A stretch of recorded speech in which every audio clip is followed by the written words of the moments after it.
அனைவருக்கும் வணக்கம். இது உங்கள் வளர்தமிழ் யூடியூப் சேனல். நாம் டிஎன்பிஎஸ்சியின் டிபார்ட்மெண்டல் எக்ஸாம் தொடர்பான வீடியோக்களை தொடர்ச்சியாக பார்த்து வந்துக்கிட்டு இருக்கோம். அதன் அடிப்படையில் கடந்த வீடியோ தகுதிக்கான் பருவம் கணக்கிடல் கணக்கு 1 பார்த்தோம். அதற்கு முந்தைய வீடியோவில் தகுதிக்கான் பருவத்திற்கு சேரும் சேராத பணிக்காலங்கள் எது எது அப்படி சொல்லி பார்த்தோம். அந்த வீடியோக்களுடைய லிங்க் எல்லாமே நம்ம டிஸ்கிரிப்ஷன் பாக்ஸில் இருக்குது, நீங்கள் பார்த்து தெரிஞ்சுக்குங்க.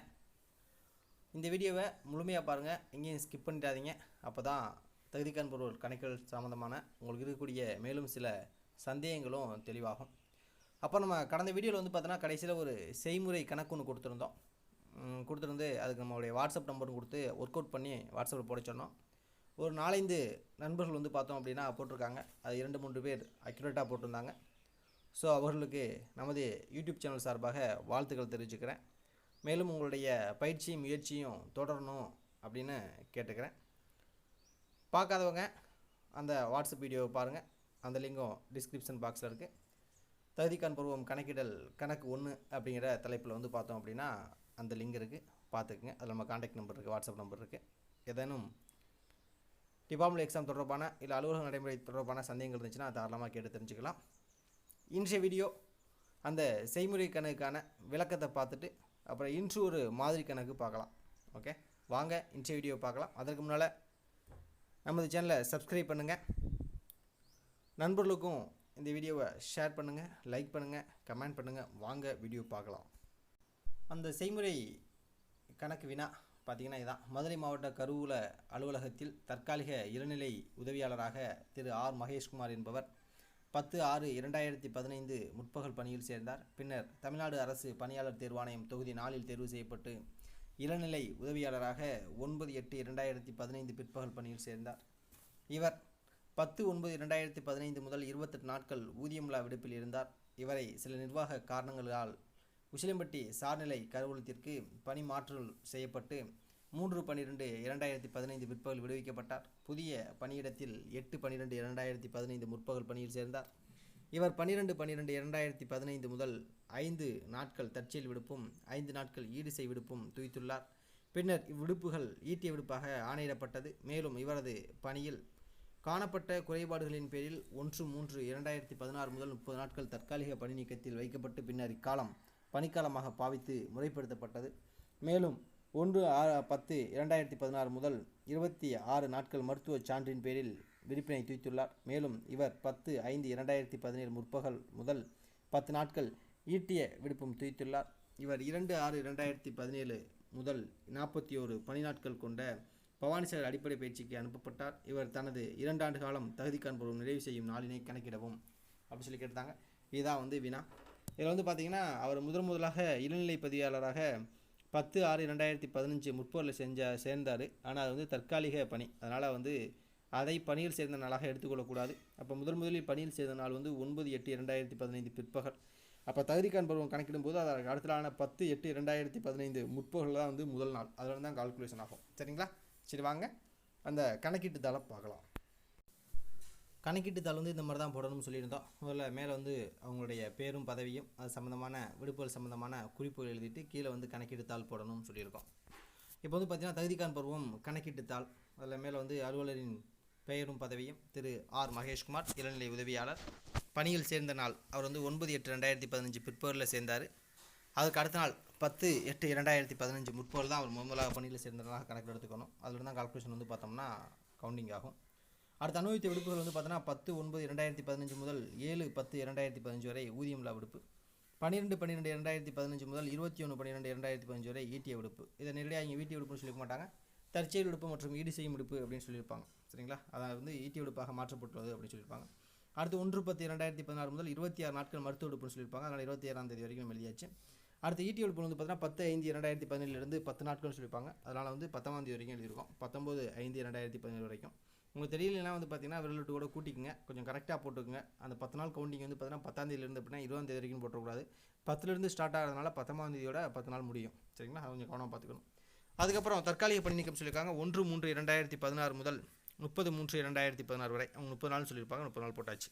இந்த நாட்கள் பார்த்தோம்னா அவங்களே ஃப்ரம் டு டேட் கொடுத்துருந்தாங்கன்னா பிரச்சனை இல்லை. நீங்களாக வந்து ஃப்ரம் டேட் மட்டும் கொடுத்துட்டு டூ வந்து பார்த்தோம்னா டேட்டு கொடுக்காம நாட்கள் மட்டும் சொல்லியிருக்காங்கன்னா அந்த கவுண்ட் பண்ணி எழுதும்போது ரொம்ப கவனமாக எழுதுங்க. அதெல்லாம் தவறுகள் வரும். ஏன்னா ஒரு நாள் கூட போனாலும் குறைவாக போனாலும் கணக்கே மாறிடும். சரிங்களா? அது தவறாக போயிடும். ஸோ நீங்கள் கஷ்டப்பட்டது வேஸ்ட்டாக போயிடும். அதனால் அந்த நாட்களை கவுண்ட் பண்ணும்போது மட்டும் ரொம்ப கவனமாக இருந்துக்கிறங்க. சரிங்களா? ஓகே. அடுத்து வந்து ஒவ்வொரு மாதத்துக்கும் 30 நாளா 31 நாளா அப்படிங்கிறது ரொம்ப கரெக்டாக ஞாபகம் வச்சுக்கிறங்க. மாதங்கள் 30 நாளா 31 நாளாங்க ஞாபகம் வச்சுக்கிறங்க. அப்புறம் வந்து பிப்ரவரி மாதத்தை பொறுத்தளவுக்கு அது 28 நாளா இல்லை 29 நாளா, லீஃப் ஆண்டா நான் லீஃப் ஆண்டா அப்படிங்கிறத கொஞ்சம் நல்லா ஞாபகம் வச்சுக்கிறங்க. சரிங்களா? சரி, ஓகே. இப்போ வாங்க அடுத்து கால்குலேஷன் ஷீட் பார்க்கலாம். பனி புரிந்த காலம் அப்படிங்கிட்டு போட்டுருவோம். அதுக்கடுத்து அங்கிட்டு பனி விடுப்பு முதலியன, அப்புறம் பனிக்காலம் வளர்கூடுதல் அப்படின்னு போட்டாச்சு. அவர் 9ஆம் தேதி ஜாயின் பண்ணாலும் அது பிற்பகல் அப்படிங்கிறனால 10ஆம் தேதியில தான் கால்குலேட் பண்ணுவோம்னு சொல்லியிருக்கோம். அப்போ 10/8/15 அந்த மாதம் எண்டு வந்து பார்த்தீங்கன்னா 31/8/15 வரைக்கும் எத்தனை நாள் இருக்குன்னு பார்த்தீங்கன்னா எத்தனை நாள் இருக்குது? 22 நாட்கள் இருக்குது. அதை வந்து பனிக்காலத்தில் 22 நாட்கள் போட்டோம். வளர்கூடுதல் வந்து மொத்தம் 22 நாள் அப்படின்னு போட்டிருக்கோம். அதுக்கடுத்து 9ஆம் மாதம் ஃபுல்லாக பனி செஞ்சுருக்காரு. அதனால் 9ஆம் மாதத்துல வந்து பார்த்தீங்கன்னா 9 நாள் தான் பனி செஞ்சுருக்காரு. அதனால் அந்த 9 நாளை மட்டும் போடுறோம். அது வந்து 9 கூட்டினாச்சுன்னா 22 9 31 ஆகிடும். அது ஒரு மாதம் ஒரு நாளாக மாற்றிக்குவோம். அடுத்து 10ஆம் தேதியிலேருந்து வந்து பார்த்தோம்னா ஊதியம்ல விடுப்பு எடுத்துட்டார். சரிங்களா? அப்போ 10/9/15 7/10/15 வரைக்கும் ஊதியம்ல விடுப்பு.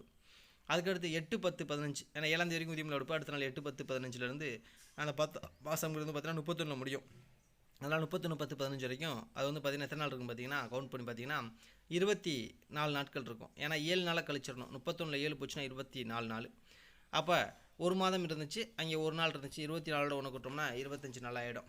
அதுக்கடுத்ததாக 1/11/2015 அந்த மாதம் ஃபுல்லாக வேலை பார்த்துருக்காரு. ஸோ அதனால் அது ஒரு மாதம். அப்போ 2 மாதம் 25 நாள் ஆச்சு. அடுத்து 12ஆம் மாதத்தில் வந்து பார்த்தீங்கன்னா 3 நாள் தான் வேலை பார்த்துருக்காரு. அதனால் அந்த 3 நாளை கூட்டோம்னா 25 3 28 நாள் ஆகிடும். அதுக்கடுத்து வந்து பார்த்தோன்னா ஏன் 3 நாள் வரைக்கும் போட்டிருக்கோம்னா அன்றைக்கி வந்து அவர் வந்து இன்னொரு பணியிடத்திற்கு வந்து மாறுதல் செய்யப்பட்டு பணி விடுவிக்கப்படுவார். அதனால் வந்து பார்த்தோன்னா 3ஆம் தேதி வரைக்கும் தான் இங்கே பணி செஞ்சார். அதனால் பிரித்து காட்டுறோம். அவர் எப்படி பணி புரிஞ்சாரோ சர்வீஸ் வெரிஃபிகேஷன் எப்படி எஸ்ஆரில் இருக்கோ அதற்கேற்ற மாதிரி நம்ம என்ட்ரி போடணும். நம்ம தொடர்ச்சியாக போடக்கூடாது. சரிங்களா? அடுத்து மறுபடியும் அவர் அந்த புதிய அலுவலகத்தில் வந்து பார்த்தோன்னா 8ஆம் தேதி ஜாயின் பண்ணார்.